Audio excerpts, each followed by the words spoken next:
Hello everyone and welcome to the podcast, or if you're watching this on YouTube, welcome to the vlog. So I want to kind of share something with you as well around perfectionism to kind of start with. I am fully committing to this vlog. Why am I committing to this vlog? I just feel like so much frustration. I feel so much frustration.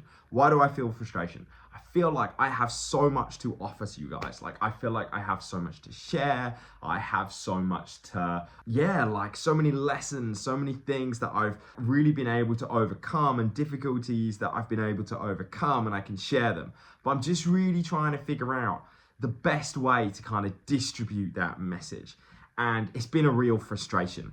Now, I know that my perfectionism has got in the way. And because of that perfectionism, I think perfectionism can be a good thing, but also a bad thing. I think if you don't have an element of perfectionism, you end up just serving up shit. But if you have too much perfectionism, you then kind of procrastinate. If I kind of look at like the setup here, this is not a very special setup in the slightest. It's not set up with a tripod. I've literally got a blanket and a pillow and I'm filming myself with my legs spread out wide on a sofa, but I'm able to get going. And there's a very important lesson there with your clients from an adherence point of view here. One of the biggest frustrations that we can experience as coaches is clients not adhering to their plans. I'm sure you have experienced this frustration. If you haven't, then please share with me the ultimate secret, because oh my God, when you have got a client who is not following your plan and moaning at you and finding every single excuse possible to not listen to what you have told them to do, oh my God, like, I don't know, you just feel like, one, you're banging your head against a wall. But for me, I used to feel like I was like more of a babysitter than a coach. And I didn't sign up to be a babysitter. Like, I remember like having a phone call with my mum, and I used to constantly share these words, which was like, Mum, I can literally manipulate someone's DNA through changing what they're eating. And all I'm doing is just begging Jane, Tony, and Lisa to stop eating burgers. And it was just fucking frustrating, to be honest. So I kind of had to learn how to deal with the adherence side of things. And it's interesting because what is adherence? Like, adherence is effectively procrastination. And what is procrastination? Procrastination is effectively, there's something that I know I need to do. There's something that I want to achieve. I know how to do it, but for some reason, I'm putting excuses and alibis in the way to prevent me from taking action. I'm finding ways and finding reasons as to why I can't take action to do the thing. As an example, if I almost kind of look at it, like, perfectionism can kind of come from procrastination. So if I look at kind of putting this video together, like, I've overcome the perfectionism and the procrastination, and off the back of that, I'm able to adhere to the strategy that I'm trying to implement.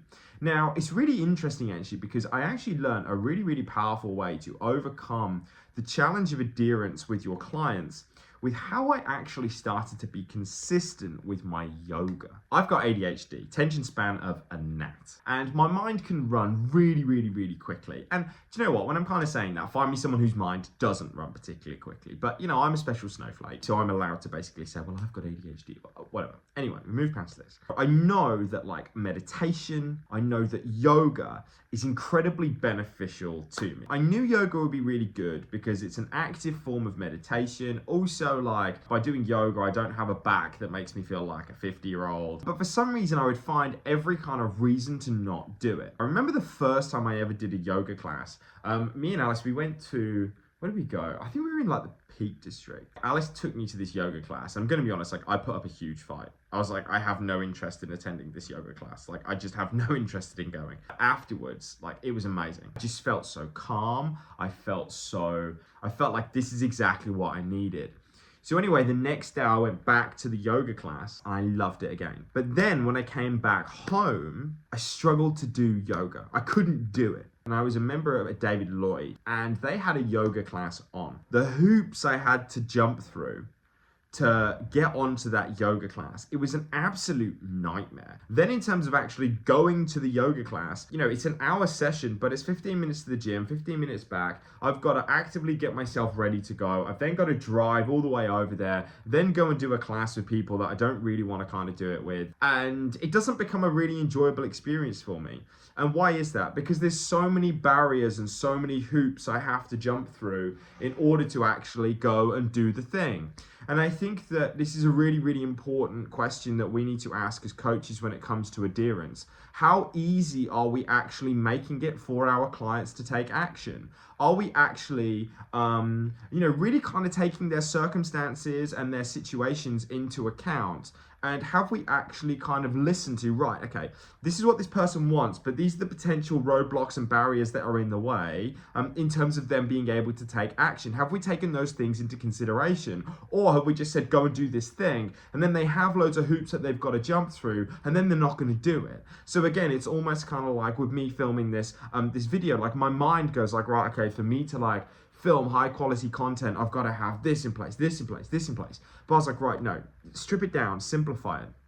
What can I do that can make it really, really easy for me to put it out there? I just need my phone and a pair of AirPods. Like, that's it.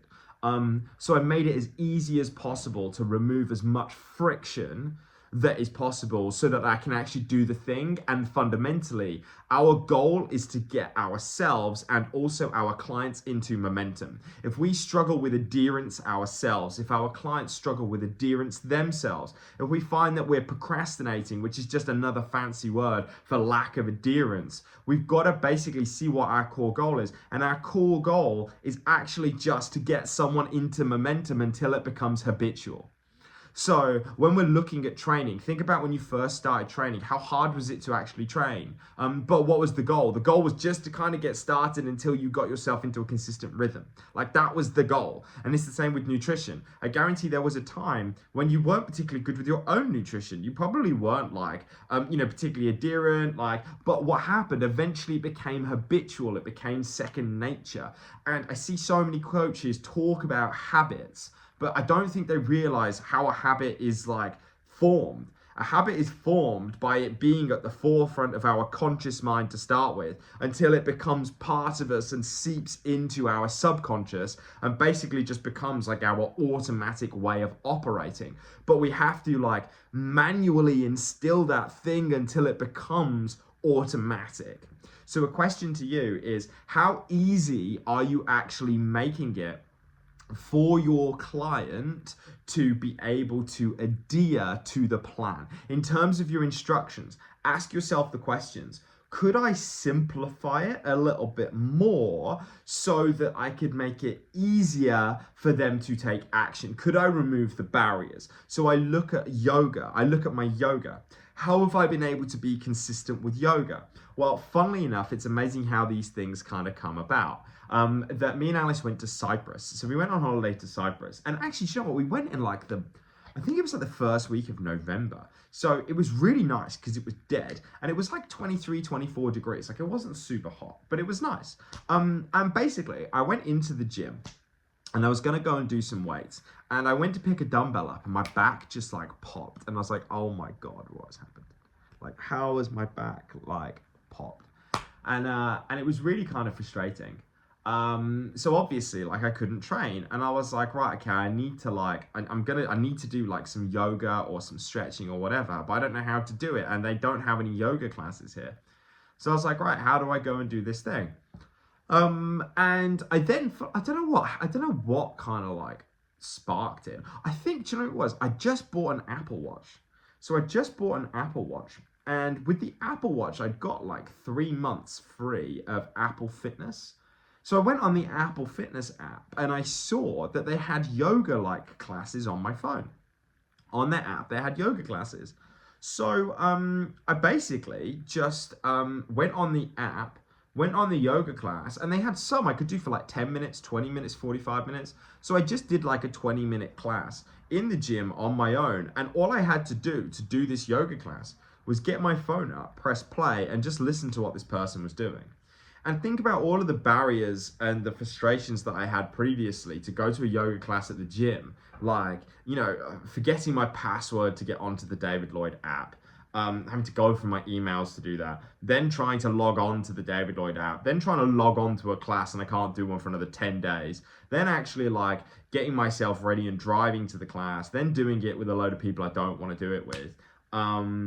It's too many barriers and too many hoops. Whereas with this, it was literally pick up phone, press play, do it. And off the back of that, I then wanted to do yoga on a daily basis.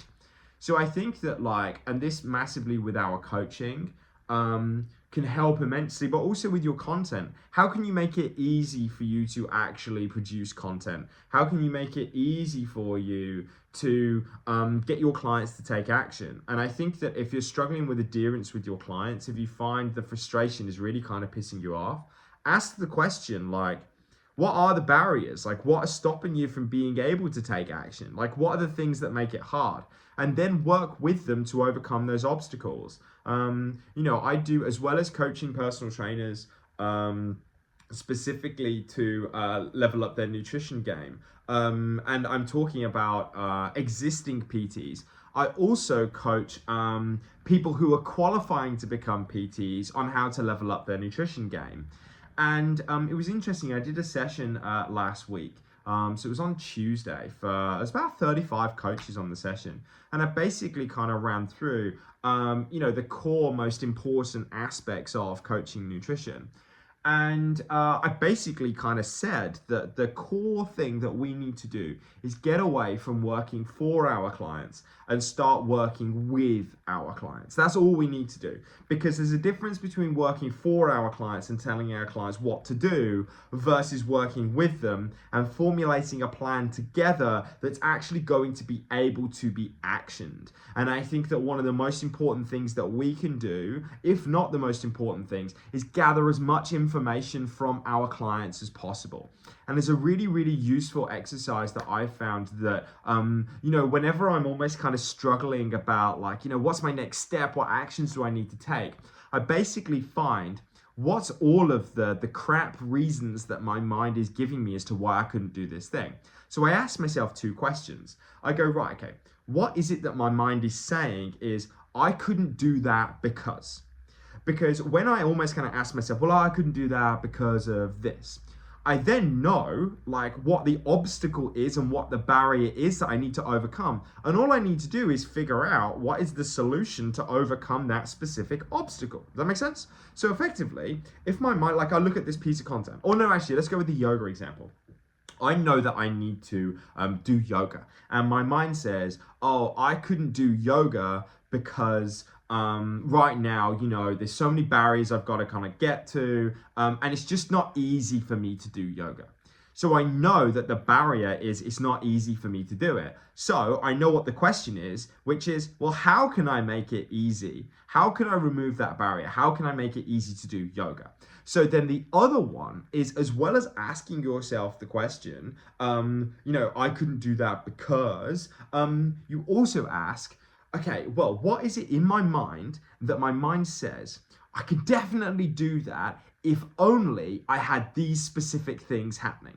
So as an example, if I look at with my business, like my business works really well. Like in terms of my coaching business, it works so well. Like when people find out about my course, like they buy it, and they buy it because there's nothing else out there. Like there are no nutrition courses that are of the caliber and the quality of my nutrition course. Like end of story. And I know that because whatever nutrition courses are out there, they're just mainly run by nutritionists who've never actually left a lab, or they've only ever worked for someone, or they've never actually ran a business. Where for myself, I have only ever known running a business. So not only am I a nutritionist, not only do I know how to deliver amazing results for clients, but I also know how to do that while running a business, and also how to do that so it benefits the business. So what I find is that all of the guys who come onto my course, like not only do they level up their nutrition game, not only do their clients like get better results, but they make more money.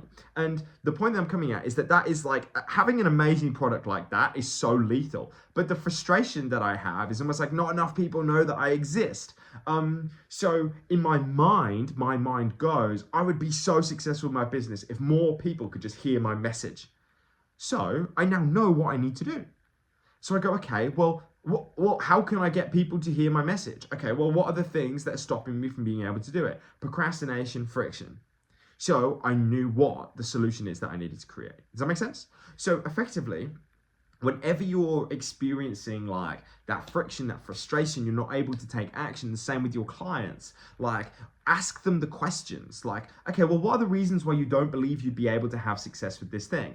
And if you had everything that you need, like, what would those things be? So example, I kind of look at the yoga side of things, that in my mind, I go, right, okay, well, if only I could just do yoga like immediately. Like, I want to do yoga, but if only I could just do it like now. Like, I'm sitting here and I'm like, right, I want to do yoga. If only I could do it now. Well, what solutions are there that would allow me to do it now? Well, get an app that has a yoga class that I can do now. Oh, I don't have a mat. Like, it's going to be hard. Well, don't do it on the hard floor. Do it on the carpet in the house. Do you see what I'm kind of doing there? So I think for us as coaches, a really, really important thing is get as much information, ask as many questions as we possibly can to our clients so we can get as much information from them. What are the struggles? What are the difficulties? What are the barriers that are in your way? And then all we do is work with them with solutions to overcome those barriers. Make sense? So there we go. I really enjoyed that. I was really quite sleep deprived this morning. Because I was out with my dad last night. So I've come back to Birmingham. I live just outside of London now, and come back to Birmingham for a few days. And my dad, I went out for dinner with him and a couple of guys he works with, and I'm in bed by 9 o'clock. You know, I was drinking water as I do. I had my sparkling water, and they were on the drinks, and they just kept going. And this is gonna sound really sad. Like, it was 11 o'clock that I went to bed. Now that might not sound very late, but for a 9 o'clocker, and the clocks have just gone back as well, which means that actually was almost kind of more like midnight. Yeah, it made me feel a little bit tired. But this is energizing. This has been really energizing. I've really enjoyed it.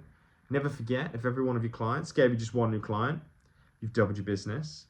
And yeah, make sure that you check out the free training below if you want to level up your nutrition game, and I'll see you later.